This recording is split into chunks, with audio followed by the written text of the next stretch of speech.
Hi guys, and welcome to this WCX video. I'm your CEO, Amatsu.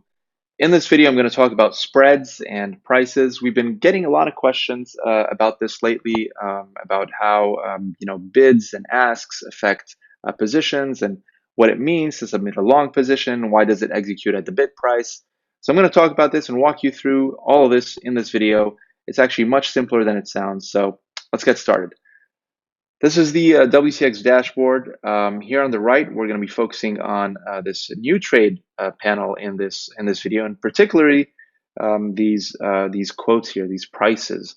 The quote that you see, the price that you see in the sell button is the current market bid price, and the quote you see in the buy button is the current market ask price. So bid by definition is the best price at which you can sell. So that's why it's on the sell price, on the sell button, obviously. And the ask is the best price that you can currently buy. So when you click on buy here, when you submit a market order, a position, and you click on buy, it's going to execute at the market's ask price. And when you click on sell, it's going to execute at the market's bid price. And this is always going to be the case. So let's actually illustrate it here. Let's select the Euro USD market and say we want to submit a long position sized 10 Bitcoin, right? So we would click on buy, and boom, there you go. You have your long position that's been submitted at the market's ask price, right? We can see here the entry was the ask price. And you notice that when you submit a position, it always starts with, with a small initial kind of loss. And what this represents is the spread. So let me explain this in more details. When you submit a position at the ask price, what this P&L reflects is if you want to close this position immediately, you're going to have to close it at the bid price, because if you close a long position, you're selling off the long position, right? And selling off or selling in a market happens at the bid price. So that's really why there's this initial small loss. It reflects the spread between the bid and the ask. And this is not unique to WCX. It's something that happens on all markets. It's how markets work. So you'd also encounter this in an exchange, but it's probably more I guess, hidden or not as obvious to see. So that's really the dynamic between the bid and ask prices. So we just opened a position, a long position at the ask price. If we were going to go short, it would open at the bid price. Now let's talk about submitting a pending order. So let's go ahead and select maybe the WTI oil market, and say you want to submit a pending order at this price right here.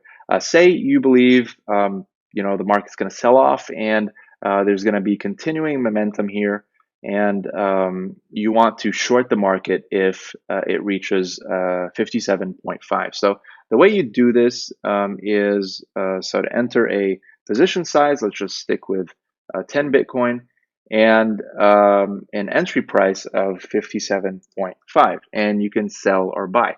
And keep in mind that pending orders are going to be pending orders no matter where you submit them.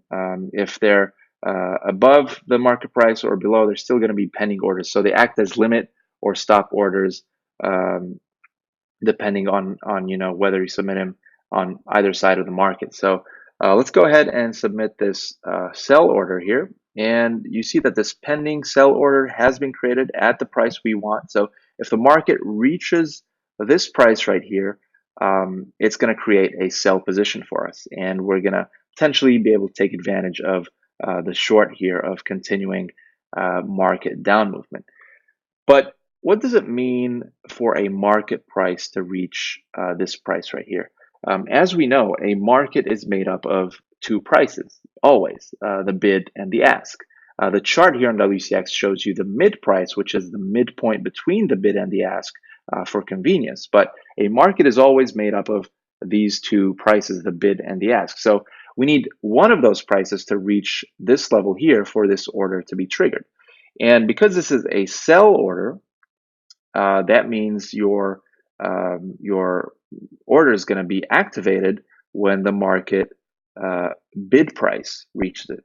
right? Because all sales are done at the market bid price. So you want to make sure to, for example, you can chart the bid price here, the historical bid price, and keep track of the bid price. And once your bid price reaches this level here, then your order is going to get triggered. So it's not going to be the ask price, it's going to be the bid price in the case of a sell.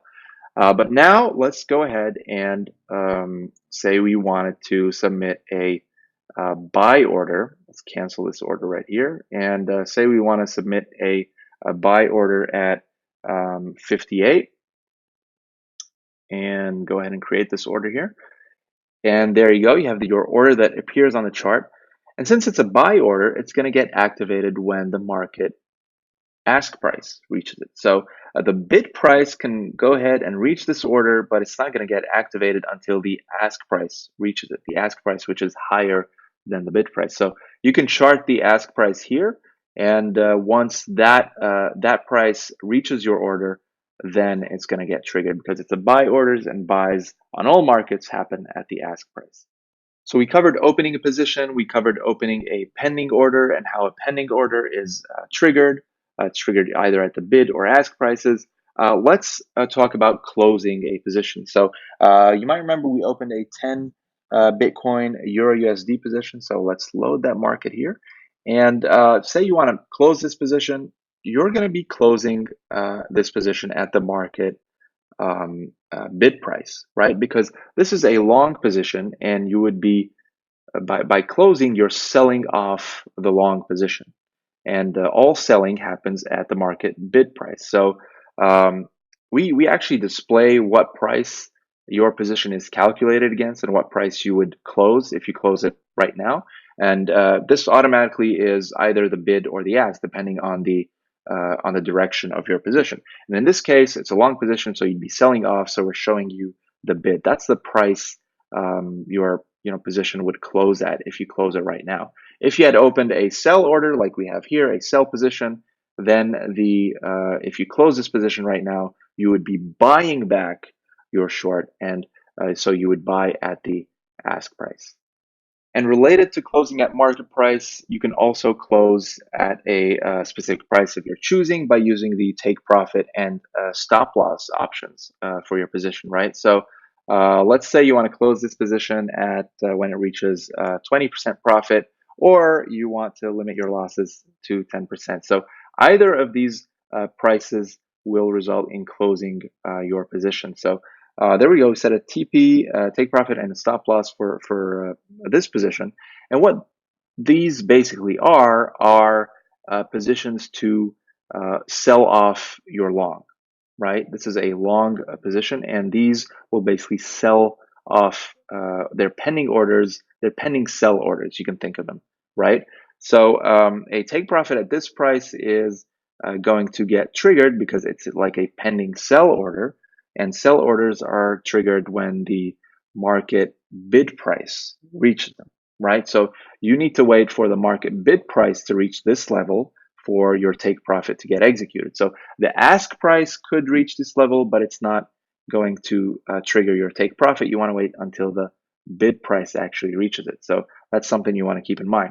A good way to think about this is, again, to think of these as orders that you buy or sell, right? And you want to keep in mind that in any market, including on WCX, buying happens at the ask price and selling happens at the bid price. So a take profit on a long position is basically a sell order because you're selling back your long position.